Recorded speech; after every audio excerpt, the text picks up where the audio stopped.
The job title was Digital Evidence Technician, which sounded more impressive than it was. What it actually meant was that I sat in a windowless room in the basement of the Garrett County Law Enforcement Annex and transferred footage from physical media onto a secure server, thumb drives, mini DVDs from old dash cam systems, SD cards from doorbell cameras, even the occasional VHS tape from a business too cheap to upgrade its security setup.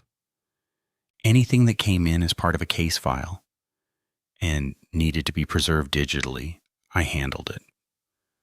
The pay was $17 an hour, which in Western Maryland in 2023 was enough to keep my apartment and my car, but not much else. I'd taken the job after 18 months of freelance IT work that had slowly dried up, and I was grateful for it in the way you're grateful for a coat that doesn't quite fit but keeps the rain off. The annex itself was a flat-roofed concrete building attached to the back of the county sheriff's office by a covered walkway that always smelled like wet carpet. My section was called Records and Digital Services, which was 3 people. Me, a woman named Patrice, who handled the paper filing and general admin, and our supervisor, Dennis, who had an office upstairs and came down maybe twice a week to check that we hadn't burned the place down. The actual workspace was 2 rooms. Patrice had the front one with the filing cabinets and a reception window that nobody ever came to. I had the back room, which was originally a storage closet that someone had converted by adding a long desk, 2 monitors, a rack-mounted server, and a row of media readers. The overhead light had a faint, uneven pulse to it. Not quite a flicker. More like the light was breathing. I mentioned it to Dennis once, and he said the whole building had electrical issues and to put in a work order, which I did, and which was never addressed. The work was monotonous in a way I didn't mind. Most of the footage was unremarkable. Traffic stops where nothing happened. Parking lot feeds submitted as part of insurance claims. Occasional domestic calls where someone had a Ring camera running. I wasn't required to watch the footage closely. My job was to verify the file transferred correctly, label it with the case number and date range, and log it into the system. But I tended to watch anyway, at least in pieces, because there wasn't much else to occupy my mind, and because even banal surveillance footage has a strange quality to it when you watch enough of it. There's an intimacy to it. You're seeing a version of the world that was never meant for sustained human attention. A camera pointed at a gas station lot captures hours of nothing. And in that nothing, you start to notice things. The way a street light casts a shadow that moves imperceptibly as the night goes on.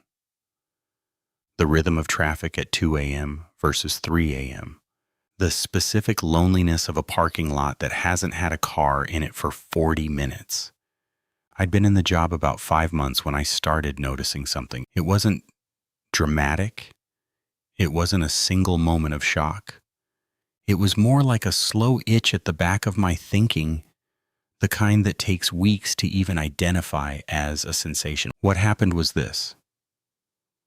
I was processing footage from a convenience store robbery in Oakland, a town about 20 minutes south of where I worked.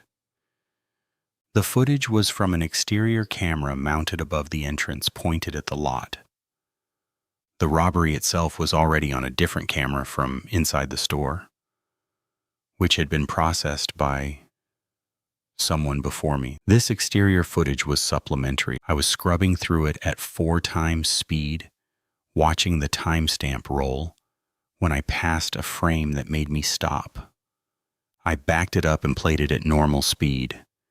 A man was walking across the parking lot. He was moving from left to right, heading away from the store, toward the road.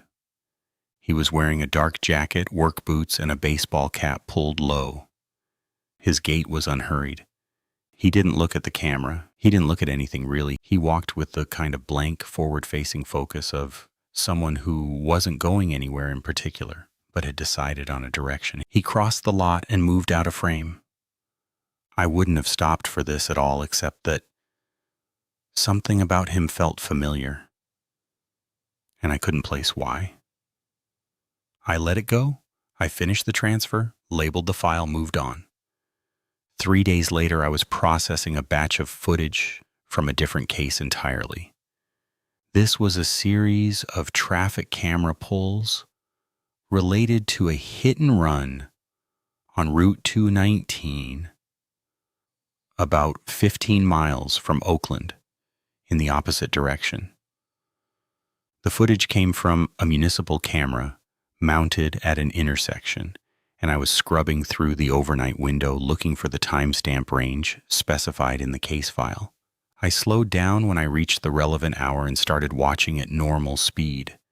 Cars passed through the intersection in both directions, none of them matching the vehicle description in the file. And then, at the far edge of the frame, on the sidewalk that ran along the east side of the road, I saw a man walking. Dark jacket, work boots, baseball cap pulled low. Same gait, same blank forward-facing posture, same direction of movement, though direction is relative when you're talking about two different cameras in two different towns pointed at two different angles. What I mean is that the quality of the movement was the same. The rhythm of his steps, the way his arms didn't swing much, the slight forward lean of his torso.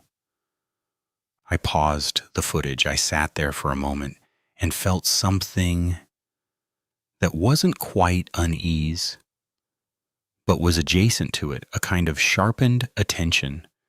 The way your hearing gets better when you think you've heard a noise downstairs. I told myself it was coincidence. Western Maryland isn't a big place. A man in a dark jacket and work boots and a baseball cap could be 1,000 guys. The two clips were from different nights, different locations, different cases. There was no reason to connect them. But I went back to the convenience store footage anyway. I found the man again, paused it, and put the two frames side by side on my two monitors. The resolution was poor on both. The convenience store camera was a cheap wide angle, and the traffic camera was mounted high enough that pedestrians were small in the frame. I couldn't see the man's face clearly in either one. What I could see was the shape of him, the proportions, the posture. And I sat there for a while looking at both frames and feeling something tighten quietly in my chest. I logged both files normally. I didn't flag anything. There was nothing to flag. A man walking through two frames of footage from two unrelated cases is not an anomaly. It's not even noteworthy. People exist in public spaces, and cameras record public spaces, and sometimes the same person passes through more than one camera's field of view over the course of a week. That's just how the world works. I thought about it that night, though. Lying in bed in my apartment, which was the second floor of a converted house on a street where every other porch light was broken. I thought about it the way you think about a word you can't remember. A half-formed thought that keeps circling back because it hasn't found a place to land. Over the next 2 weeks, I processed probably 40 or 50 files. Most of them I barely watched. A few I scrubbed through at speed. None of them contained anything that caught my attention. The itch faded. I started to forget about the man in the dark jacket, or at least I stopped actively thinking about him, which is almost the same thing. Then I found him again. This time the footage was from a residential doorbell camera, submitted as part of a noise complaint case that had escalated into a harassment investigation. The homeowner lived in Kitzmiller, a small town near the West Virginia border, about 30 miles from either of the other two locations. The footage was 12 hours of the homeowner's front porch and the street beyond it. I was scrubbing through it, looking for a specific incident described in the case notes, a confrontation that supposedly happened around 11 p.m. I found the confrontation, tagged the timestamp, and kept scrubbing forward to make sure I wasn't missing a second incident. At 2:47 a.m., the street was empty and dark, except for a single street light about 50 yards down the road. And under that street light, walking along the far sidewalk, was a man. Dark jacket, work boots, cap. Same walk, same posture, same quality of directed blankness. This time my reaction was different. This time I felt something cold settle into the bottom of my stomach. Not because the man was frightening in any obvious way, but because I recognized him with a certainty that I could not justify. The resolution was worse than the other two clips. He was farther from the camera. I couldn't make out any facial features at all. He was a silhouette with a gait, a shape with a rhythm. And I knew it was the same person. I pulled up the other two clips from the server. I had the case numbers memorized by then, which should have told me something about how much space this had already taken up in my mind. I arranged all three on my screens, 2 on one monitor and 1 on the other. And I played them simultaneously. The walk was the same, not similar. The same. The same cadence, the same slight asymmetry where his left foot landed a fraction of a second faster than his right.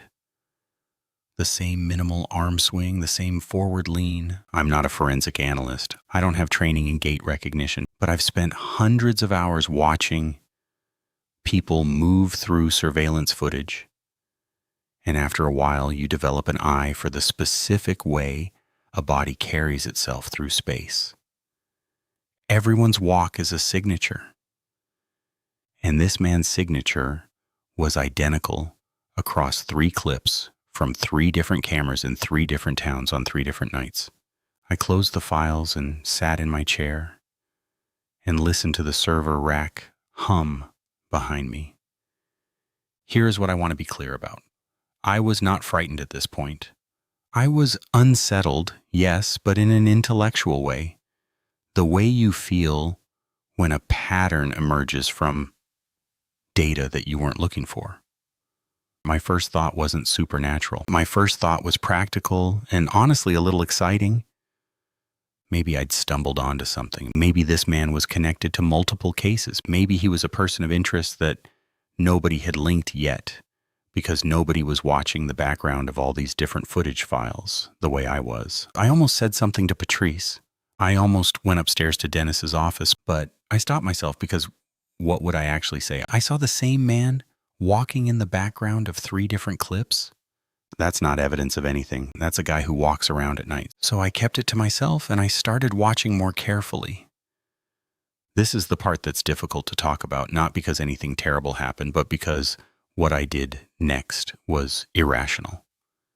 And I knew it was irrational while I was doing it. I started rewatching old files, not all of them, but any file that included exterior nighttime footage. I would pull them up after I finished my actual work for the day and scrub through them slowly, watching the edges of the frame, the backgrounds, the sidewalks and parking lots and stretches of road that nobody was supposed to be looking at because the cameras weren't pointed at them on purpose. I found him 4 more times in the first week of looking. A gas station camera in Friendsville, 1:23 a.m. A bank ATM camera in Accident, that's an actual town name, about 10 miles east, at 3:15 a.m. A church parking lot camera in Grantsville at 2:50 a.m. And the exterior feed of a storage facility outside of Westernport at 4:07 a.m. Always walking, always the same direction of movement relative to his body, always forward, always with purpose but without hurry, never looking at the camera, never looking at anything, always alone, always between 1 and 4 a.m. 7 clips now, 7 different locations, spread across a 40-mile radius of rural Western Maryland. 7 different dates spanning a 3-month period, and in every single one, the same boss or what I was increasingly certain was the same man, walking through the edge of the frame like he was passing through each location on his way to somewhere else. I started keeping a log. I used a plain notebook, not a digital file, because I didn't want it on the work server where Dennis might see it and ask questions I didn't have answers to. I wrote down the case number, the date and time of each appearance, the location, the direction of travel, and any details I could make out about his clothing or build. The clothing never changed: dark jacket, work boots, cap. The build was consistent: medium height, medium build, nothing distinctive. The face was never visible. In 7 clips from 7 different cameras, I never once got a clear look at his face. The cap was always low, the angle was always wrong, the resolution was always just poor enough. That bothered me more than anything else, not because it was suspicious in itself, but because the statistical improbability of it felt intentional. 7 cameras, 7 angles, 7 different mounting heights and positions, and not a single one captured his face. I'd watched enough footage to know that faces get caught all the time, often unintentionally. People glance up, the light shifts, a camera positioned higher catches a downward angle. But this man moved through each frame as if he knew exactly where the camera was and exactly how to deny it, the one thing that would make him identifiable. I want to pause here and say something about what this felt like from the inside, because I think it's important. I was not losing my mind. I was not sleep deprived or under unusual stress. I was not drinking more than normal or taking anything that would affect my perception. I was a bored, slightly lonely 34-year-old man doing a tedious job in a basement, and I had found a pattern in the data that I couldn't explain. That's all it was at this point, a pattern, and patterns are seductive. Once you start seeing one, your brain wants to extend it, confirm it, complete it. I was aware of this. I was aware that I might be engaging in a form of confirmation bias, noticing the hits and ignoring the misses. So I did something methodical. I went through every single nighttime exterior file on the server, about 160 clips, spanning 8 months, and I watched every one of them at quarter speed. I found him in 23 of them. 23 clips, 23 different locations. The earliest was from 7 months before I started the job. The most recent was from the week prior. The geographic spread covered all of Garrett County and parts of Allegheny County to the east. The timestamps were always between midnight and 4:30 a.m., with a clustering around 2 to 3 a.m. The direction of travel varied by location, but the gait, the posture, the clothing, the face avoidance, all of it was consistent. I sat with this information for 3 days without doing anything. I went to work, I processed new files, I came home, I ate dinner, I lay in bed and stared at the ceiling. The itch had become something else now. Not fear, not excitement, something more like responsibility. I had found something real, or at least something that warranted investigation by someone more qualified than me. And I was the only person who knew about it because I was the only person whose job involved watching the backgrounds of hundreds of unrelated surveillance clips. On the 4th day, I decided to tell Dennis. I went upstairs during lunch and knocked on his office door. He was eating a sandwich and watching something on his phone. I told him I'd noticed something across multiple case files and asked if he had a minute. He said, "Sure." I explained it as plainly as I could. I said I'd observed what appeared to be the same individual in the background of footage from 23 different cases, always on foot, always at night, always between midnight and 4:30 a.m., always with the same clothing and gait, never with a visible face. Dennis listened. He chewed his sandwich. When I finished, he asked me if I'd been able to identify the individual. I said no. He asked if the individual had done anything criminal in any of the clips. I said no, he was just walking. Dennis nodded and said it was probably just someone who liked to walk at night. He said his father-in-law Used to walk the roads at 3 a.m. because he had insomnia and didn't want to wake his wife. He said Western Maryland was a small place, and if someone walked regularly, they'd probably show up on a lot of cameras. He thanked me for being observant and told me to flag it if the individual ever appeared to be involved in an actual offense. That was it. I went back downstairs. I sat in my chair. I looked at my notebook with its 23 entries. And I understood that Dennis was probably right. The most rational explanation was exactly what he'd described. An insomniac. A night walker. Someone with their own reasons for being out at those hours, none of which were my business. I put the notebook in my desk drawer and decided to stop looking. That lasted about a week. What pulled me back wasn't a decision. It was a new file. A batch of footage came in from a break-in at a farm equipment dealership outside of Oakland. 3 cameras, 12 hours each. I processed them normally. I was not looking for the man. I was deliberately not looking. But on the second camera at 2:11 a.m., 90 minutes before the actual break-in occurred, he walked through the frame. Same jacket, same boots, same cap, same walk.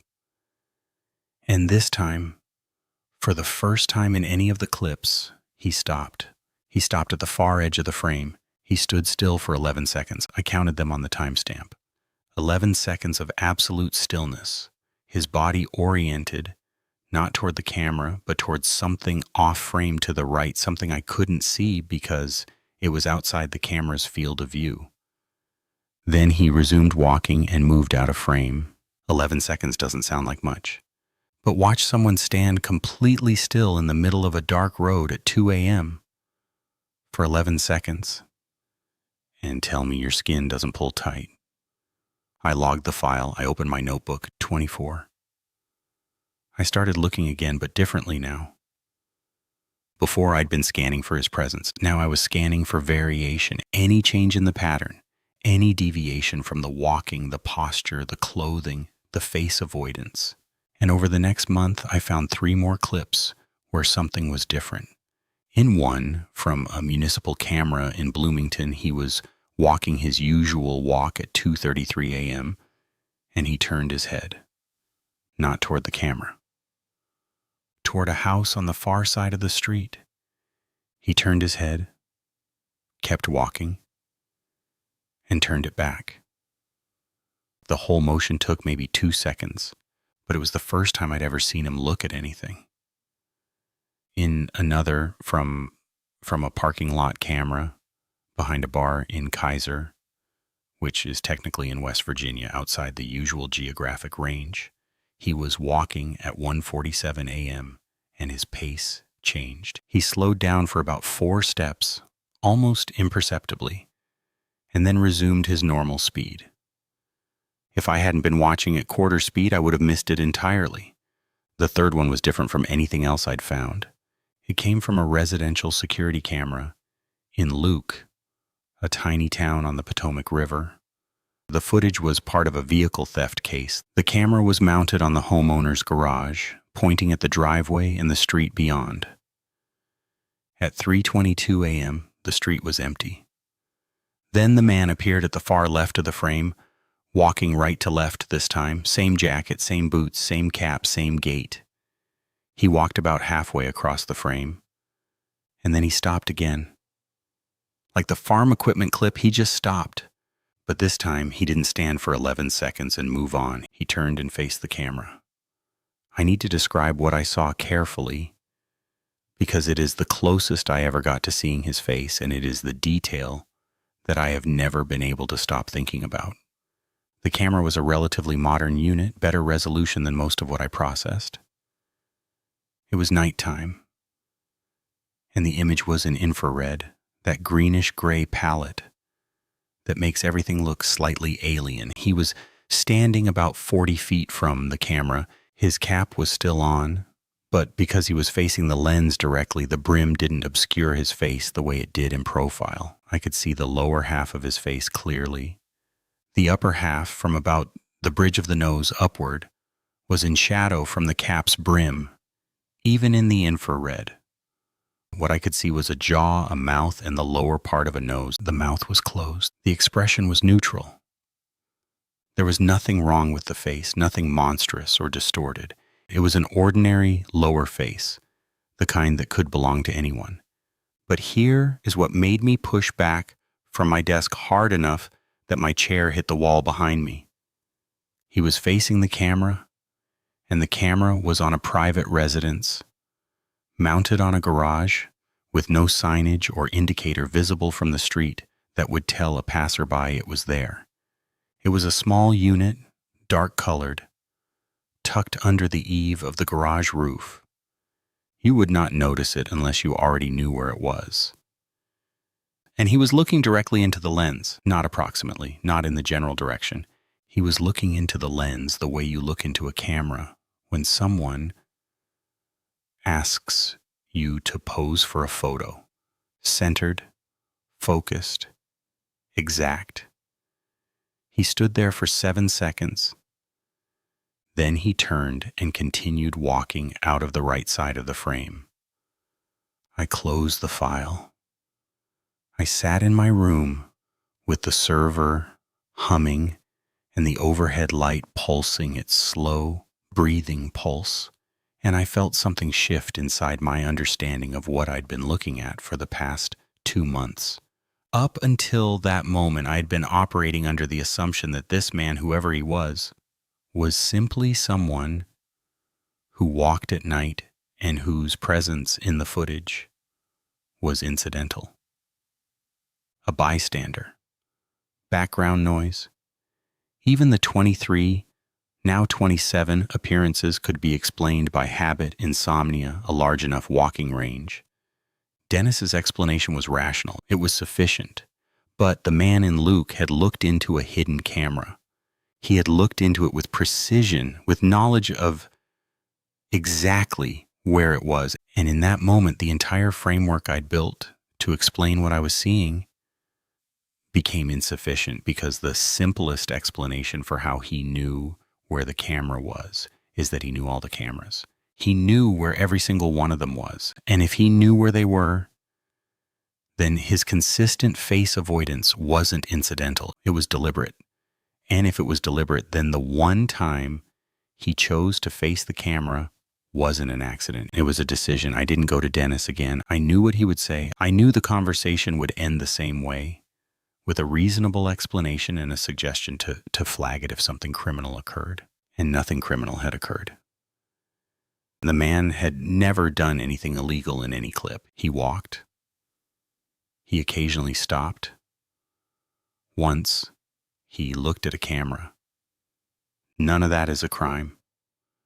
None of that is even suspicious in a way that anyone besides me would recognize, because no one besides me had watched all 27 clips and felt the cumulative weight of the pattern. Instead, I did something I'm not proud of, not because it was wrong exactly, but because it crossed a line I'd set for myself about what this job was and what my role in it should be. I started mapping the appearances. I bought a road map of Garrett and Allegheny counties from a gas station and pinned it to the wall of my apartment bedroom. I marked each appearance with a red dot and labeled it with the date and time. I connected dots that were close in date to see if a route emerged. I calculated the distances between locations and the time gaps between appearances to estimate walking speed, assuming the man was on foot between sightings, which was an assumption I couldn't verify but which felt right, given that he never appeared in any footage with a vehicle. The map didn't reveal a clear route. The appearances were too spread out in time, sometimes weeks apart, and too geographically scattered to suggest a single continuous journey. But there was a rough clustering. The dots were densest in a corridor between Oakland and Westernport, roughly following the path of Route 135 and the old Western Maryland Railway line. The outliers, Kaiser to the east and Kitzmiller to the south, were all within a day's walk of this corridor. I stood in front of that map every night for a week, eating my dinner, looking at the dots. trying to see what they were trying to show me. I kept the notebook updated. I kept watching new files as they came in, and I found him once more, this time on a traffic camera outside of Barton at 3:08 a.m. 28 dots.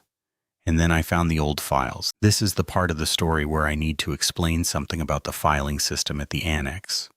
When I was hired, the digitization project was already about 2 years old. Before me, there had been another tech, a guy named Carl Jessup, who had done the same job for about 14 months before leaving. I never met Carl.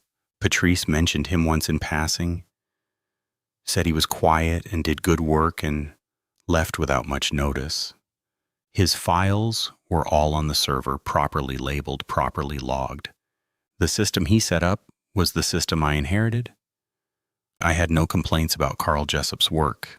But one afternoon in November, Patrice asked me to help her move some boxes in the front room to make space for a new filing cabinet. The boxes were stacked against the back wall behind a row of older cabinets, and most of them were full of old paper records that predated the digitization project. I moved them one by one while Patrice directed me on where to put them. The second to last box was heavier than the others, and when I picked it up, the bottom gave out and the contents spilled across the floor. Most of it was old paper, incident reports from the 90s, maintenance records, budget memos. But at the bottom of the pile was a spiral notebook, the same brand I used, with a plain blue cover. I picked it up and opened it, expecting administrative notes. It was Carl Jessup's handwriting. I knew this because the first page said, CJ, started 3:14. And the entries were in a meticulous hand that matched the physical logbook Carl had kept in the media room, which I still used as a reference for his filing conventions. The notebook was a log. Each entry had a date, a case number, a timestamp, a location, and a brief description. The first entry read, 322, case 2021-0847, Texaco lot camera, Oakland, 0214, male, dark jacket, cap, walking east. No face visible. I stood in the middle of the front room, holding that notebook, and the floor seemed to tilt very gently under me, the way the ground shifts in the first moment of an earthquake before you've even registered what's happening. I took the notebook to my room and read it cover to cover. Carl Jessup had found the same man. He'd found him in 31 clips over a 9-month period. His geographic range was the same as mine. His time of night range was the same. His descriptions of the man's clothing, gait, and face avoidance were almost identical to mine, which was disorienting in a way I hadn't expected, because reading your own observations in someone else's handwriting makes them feel both more real and less yours. Carl had done the same things I'd done. He'd mapped the locations. He'd looked for routes. He'd calculated distances. His notes grew more detailed over time, more searching, more focused on the variations. He'd found 2 instances where the man stopped. He'd never found an instance where the man faced a camera. The last entry in Carl's notebook was dated about 3 weeks before he left the job. It read, 11-3, case 2022-1204, residential cam Swanton, 0251. He stopped again, 14 seconds this time, facing east. I think he's looking for something. Or waiting. I don't know. I'm going to go out there.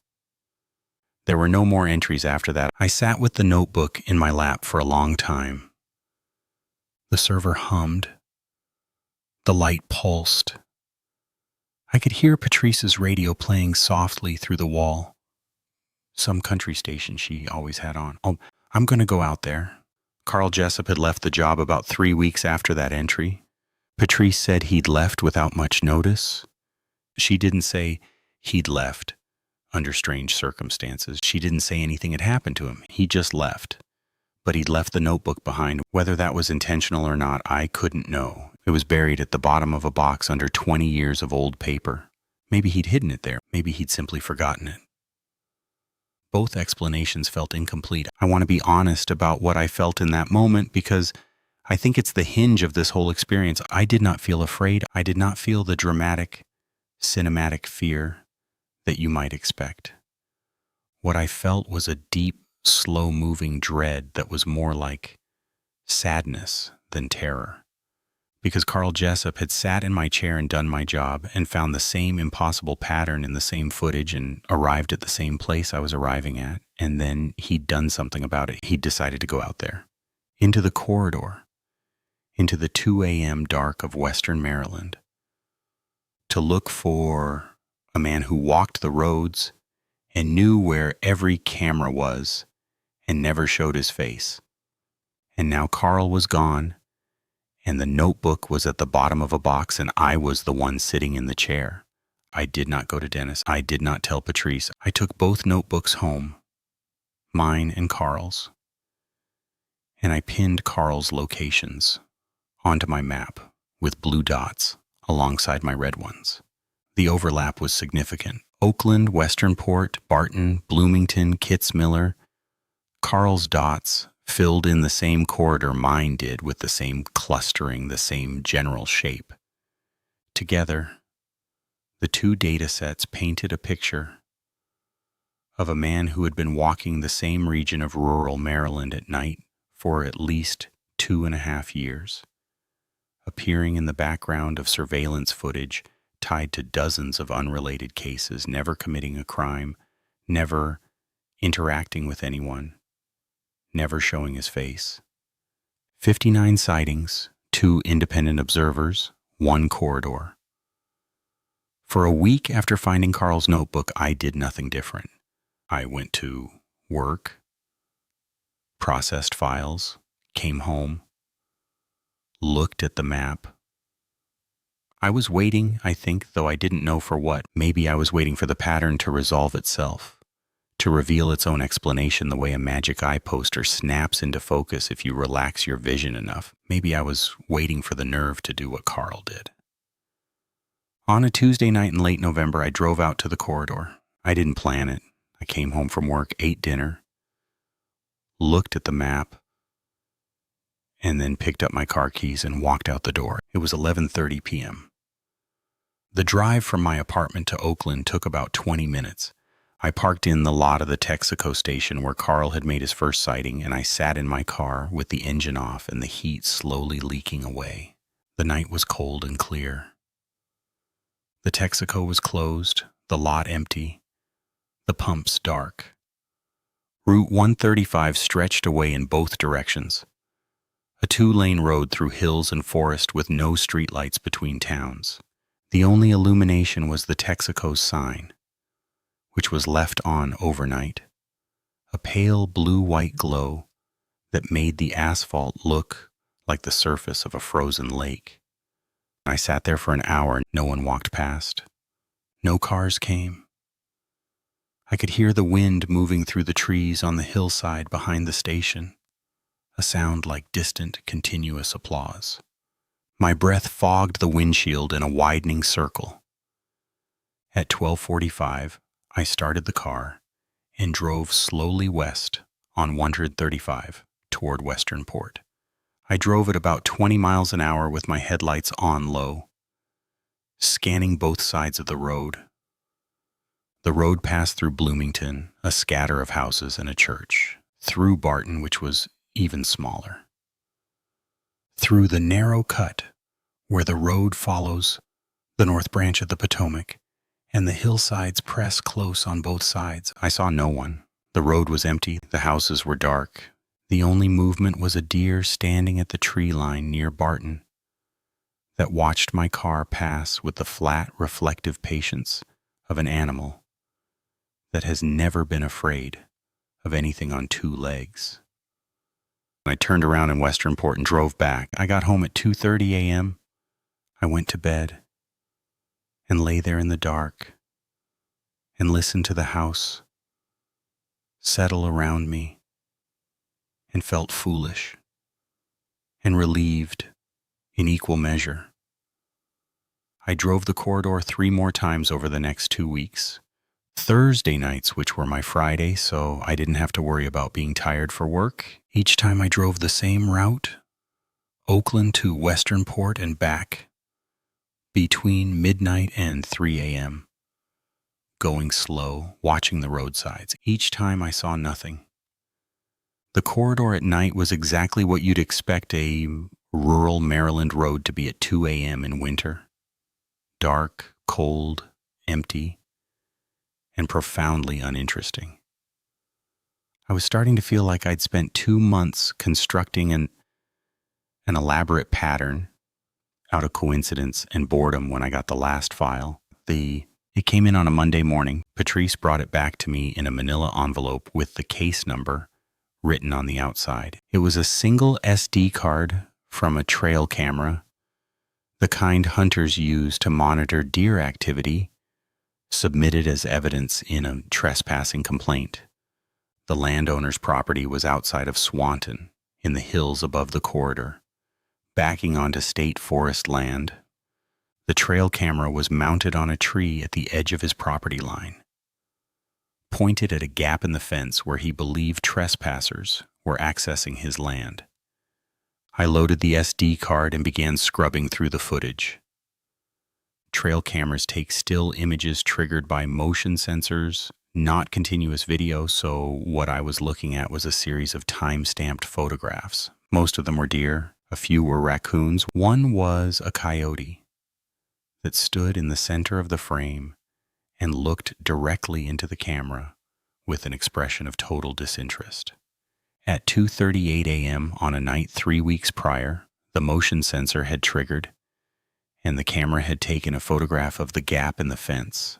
Standing in the gap was a man in a dark jacket, work boots, and a baseball cap.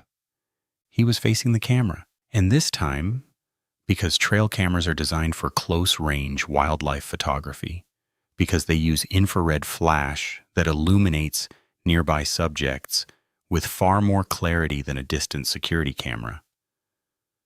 This time I could see his face. I need to be very precise about this. I've gone back and forth about how to describe it, and I've decided that precision is more important than narrative effect. The face was ordinary. It was the face of a white man who might have been anywhere between 35 and 55. The features were regular. The expression was neutral, not smiling, not frowning, not threatening. The eyes were open and appeared to be looking at the camera. In the infrared, the eyes had the slight reflective quality that animal eyes have in trail cam photos, a faint shine that I told myself was just the infrared bounce off the retina, which is a normal optical phenomenon. There was nothing wrong with the face. I want to be clear about that. It was not distorted, not inhuman, not monstrous. It was a face. A normal face on a normal man standing in a gap in a fence on a hillside in Garrett County at 2:38 in the morning. But I had been looking at this man for 2 months. I had watched him walk through 28 clips of footage from 28 different locations, and I had never seen his face. And Carl Jessup had watched him walk through 31 clips before that and had never seen his face either. And now here it was, clear, unambiguous, looking directly into the lens from 6 feet away. And the thing that I cannot stop thinking about, the thing that wakes me up at 3 a.m. sometimes and puts me in front of a window looking out at the street, is this. The trail camera was not one of the cameras in the system. It wasn't a security camera or a traffic camera or a doorbell camera. It was a private trail camera on private land deep in the hills above the corridor, miles from any road, mounted on a tree, invisible to anyone who didn't already know it was there. It was not in any database. It was not on any map. It had never been submitted to the annex before this complaint. The man could not have known it was there, but he was facing it. He was looking into it the same way he'd looked into the residential camera in Luke.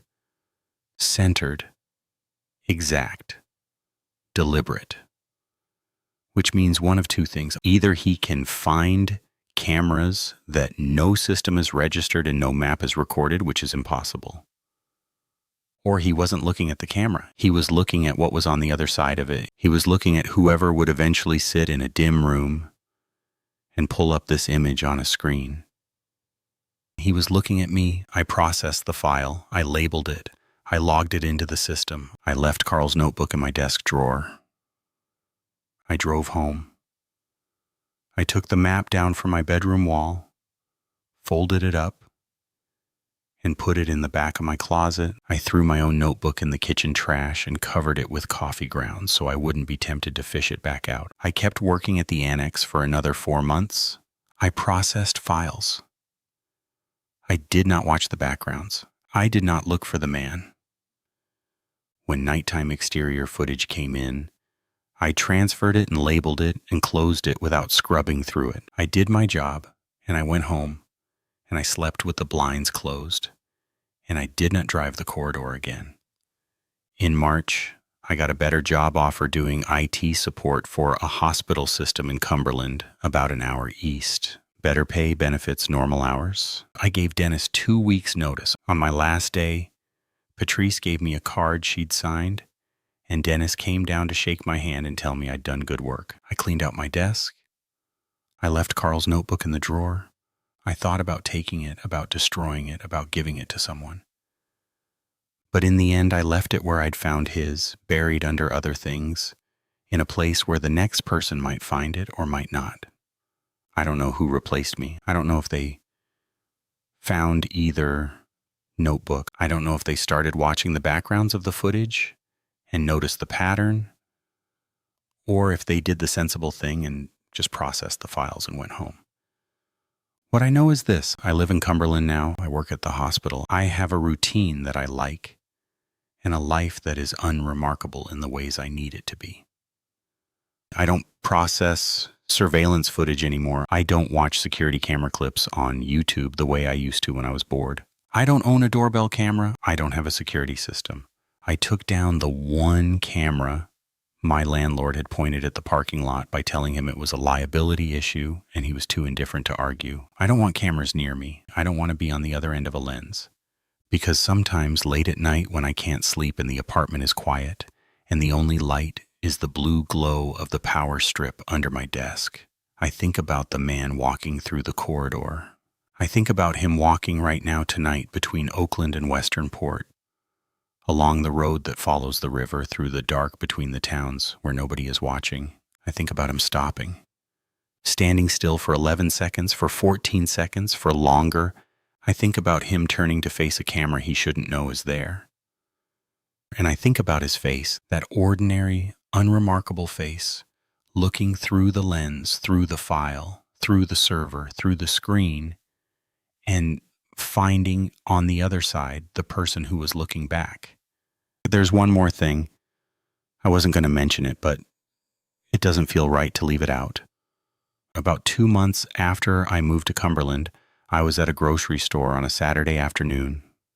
A normal, bright, crowded grocery store with music playing and a woman handing out samples of cheese near the deli counter.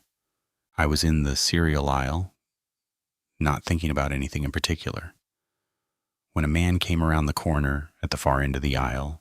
He was wearing a dark jacket, work boots, no cap this time. He had a grocery basket over one arm. He was walking toward me, browsing the shelves with the unhurried attention of a man with a short list. And I saw his face. It was the face from the trail camera. The same face, the same ordinary, unremarkable features. He passed me in the aisle. He didn't look at me. He picked up a box of something and put it in his basket and kept walking and turned the corner and was gone. I stood there in the cereal aisle for a long time. My hands were shaking. An older woman asked me if I was all right, and I told her I was fine. Just felt dizzy for a second. She nodded and moved on. I didn't follow him. I didn't go to the parking lot to see what he drove. I didn't call anyone. I paid for my groceries and drove home and sat in my kitchen and stared at the wall until the light changed from afternoon to evening and the room went gray around me. He had a face. He had a grocery basket. He was buying cereal on a Saturday afternoon in a well-lit store full of people. And I understand that this means he is a person. A real physical living person who walks at night and buys groceries during the day and exists in the world the same way I do. And that should be comforting. That should collapse the entire mystery into something mundane. A man who likes to walk at night, a man with insomnia. Exactly what Dennis said.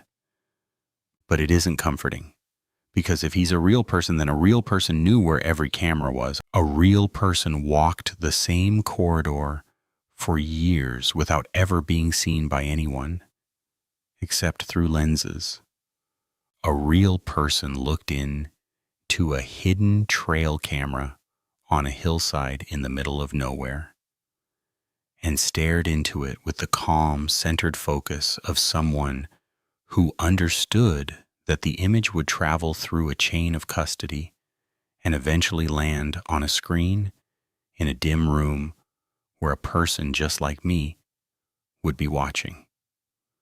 A real person is harder to explain than a ghost. A ghost you can dismiss.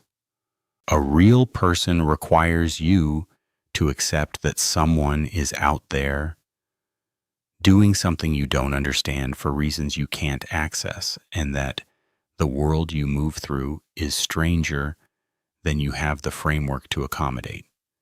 I never saw him again after the grocery store. I've been in Cumberland for over a year now. I don't drive west. I don't look at maps of Garrett County. I don't search for news from the corridor, but I still don't have cameras. And I still wake up at 3 a.m. sometimes and lie in the dark and listen to the building settle and wonder if he's walking. Not toward me, not away from me, just walking. Out there in the space between the places where people live, in the hours when the roads belong to no one, passing through the edges of frames that no one will ever watch closely enough to notice, unless someone does. That's what keeps me up. Not the man. The possibility that right now, in some basement office in some county annex, someone has just pulled up a file and noticed something in the background. And they're leaning forward and they're reaching for a notebook. And the pattern is starting again.